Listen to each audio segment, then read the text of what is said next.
wasn't easy. I think handling the emotions, the tension, the nerves of first round, it's never easy. And especially when I played her a couple of months ago and I lost. So I was really looking forward for the revenge in this case. Let me tell you about the moment the tennis world collectively held its breath. It wasn't a match point. It wasn't an injury announcement. It was a draw sheet. And one name that wasn't where everyone expected it to be, and another name that had absolutely no business being where it was. At least, that's what the tennis establishment thought.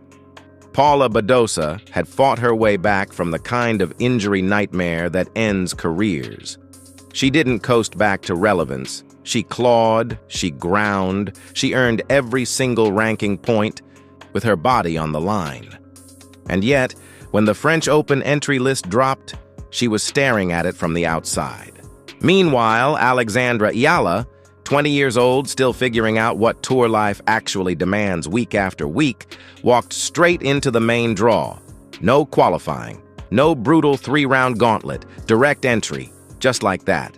The tennis world stopped, because this wasn't how the script was supposed to go. Not this soon, not like this. But here's the thing. Moments like this, the ones that feel wrong in real time, those are usually the ones you remember for decades. To understand how we actually got here, you have to go back months. Not to Paris, to Melbourne. At the Australian Open, Eala wasn't anyone's headline. No seed, no expectations of a deep run. But something kept happening around her matches that you simply couldn't look away from. Courts that should have had a few hundred casual. Fans wandering through were overflowing. Standing room only. People pressed up against fences outside, craning for any angle they could find.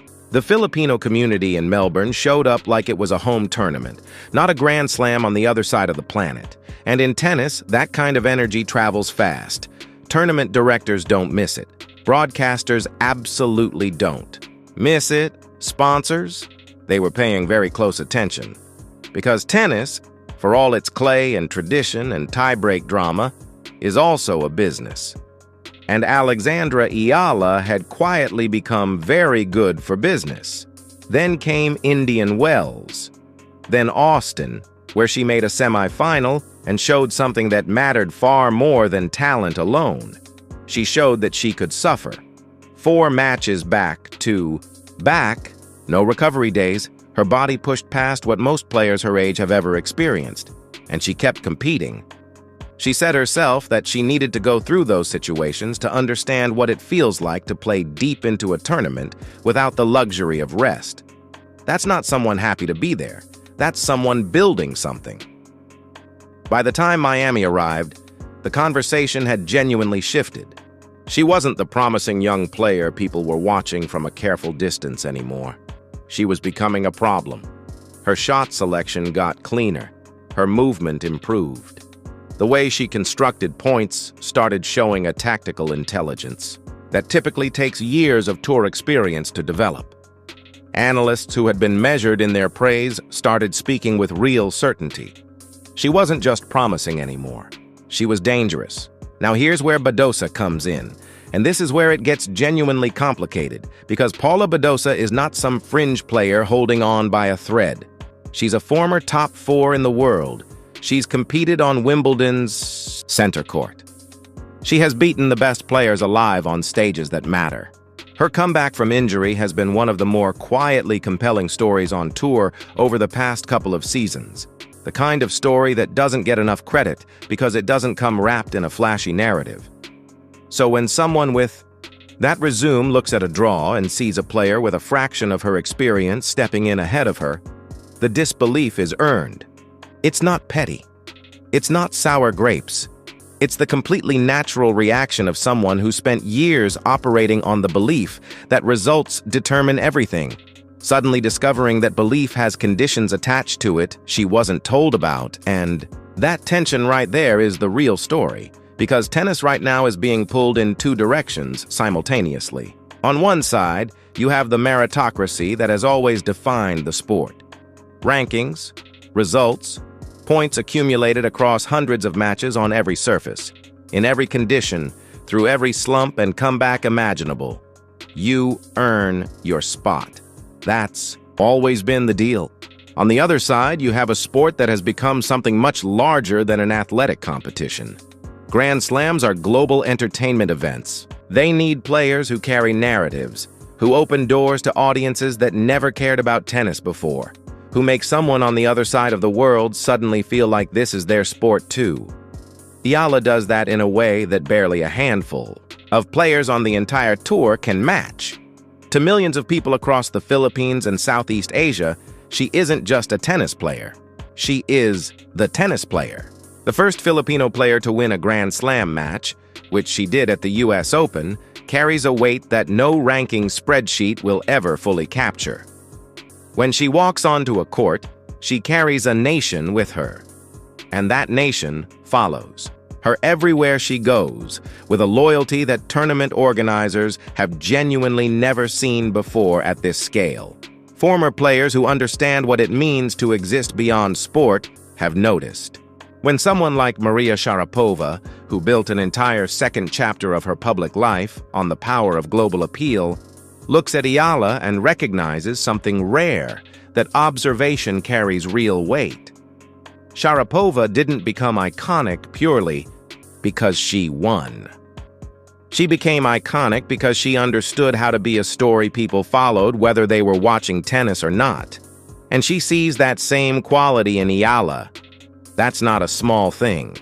So when you frame it that way, the French Open's decision starts looking less like a controversial gamble and more like an organization reading the moment correctly. They're not just filling a slot in a bracket. They're investing in a story that could bring Roland Garros to millions of people who have never once watched a clay court match in their lives. But logic doesn't make it painless for the players caught in its wake. And honestly, the Badosa dimension might end up being one of the most fascinating subplots of the entire tournament, because experienced competitors know something the rest of us sometimes forget. Being overlooked is fuel. Feeling like the sport has moved on around you, like the spotlight has drifted towards someone younger and louder without your consent, does something to a real competitor that no training block can replicate. It lights a fire that takes a very long time to burn out. Badosa has survived worse than a controversial draw decision. She has rebuilt her game from physical rock bottom. She has developed the kind of mental durability that most athletes never have to find because they're never pushed that far. And now she has something sitting right in front of her. A reason that has nothing to do with fitness or tactics. Something to prove. To the sport. To the rankings committee. To herself.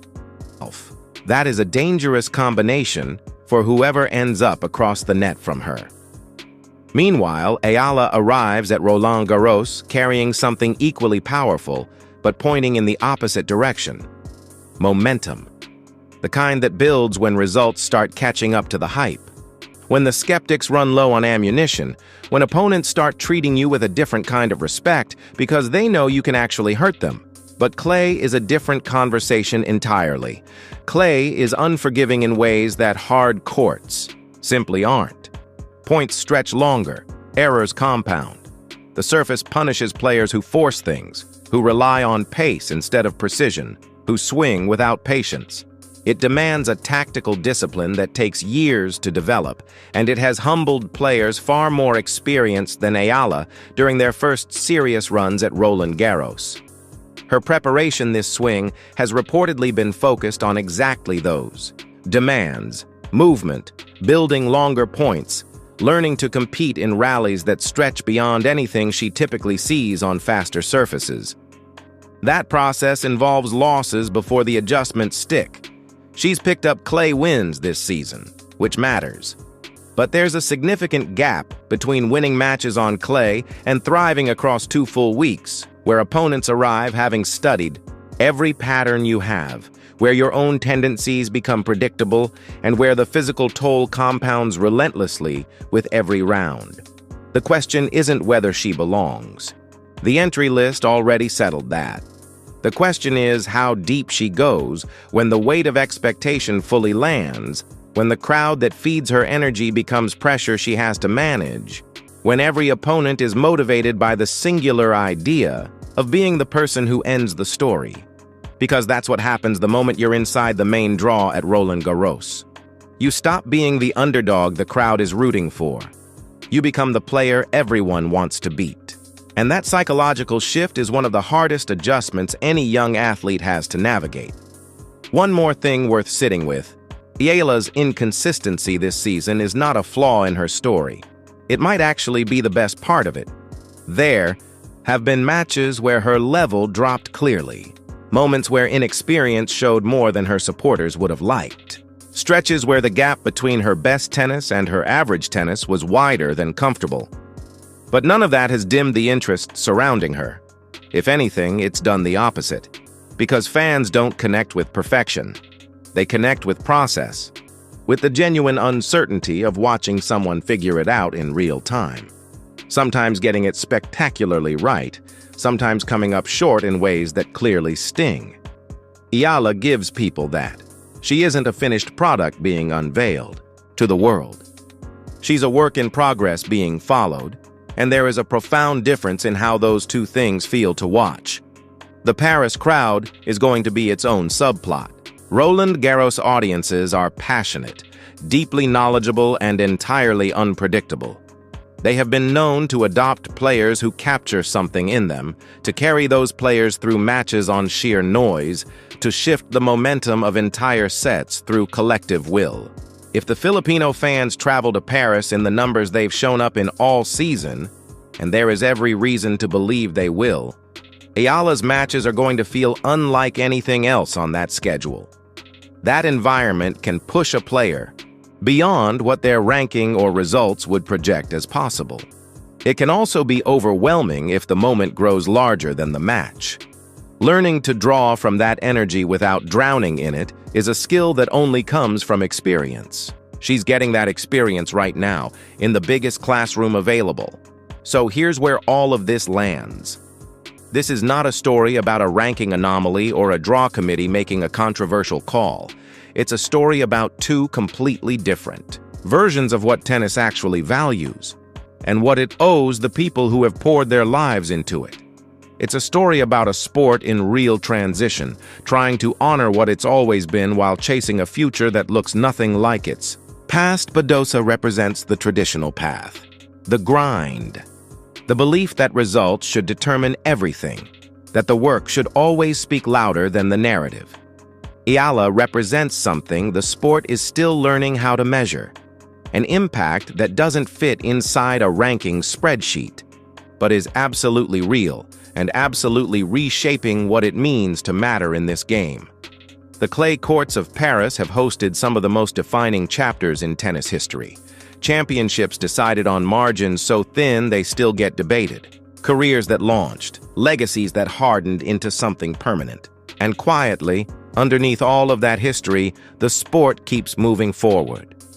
What it looks like when it moves forward around a 20-year-old from the Philippines, with an entire nation tracking her every match, her every swing, her every stumble, is something we are genuinely about to find out.